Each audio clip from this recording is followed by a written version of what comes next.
In today's video, I'll show you how to create clean and impactful openings using zoom-based motion that pulls the viewer straight into your video.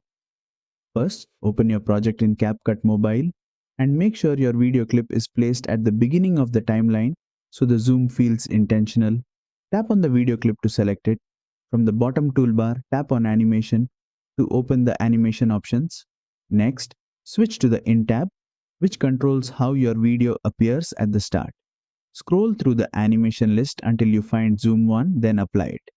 This version creates a straightforward zoom that quickly brings the video into focus.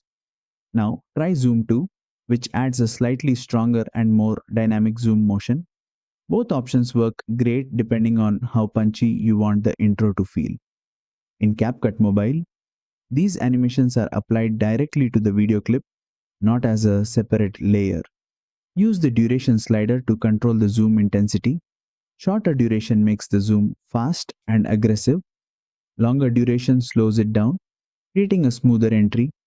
Preview both options and choose the one that best fits your video style. And that's it. You've successfully used Zoom 1 and Zoom 2 reveal animations in CapCut Mobile.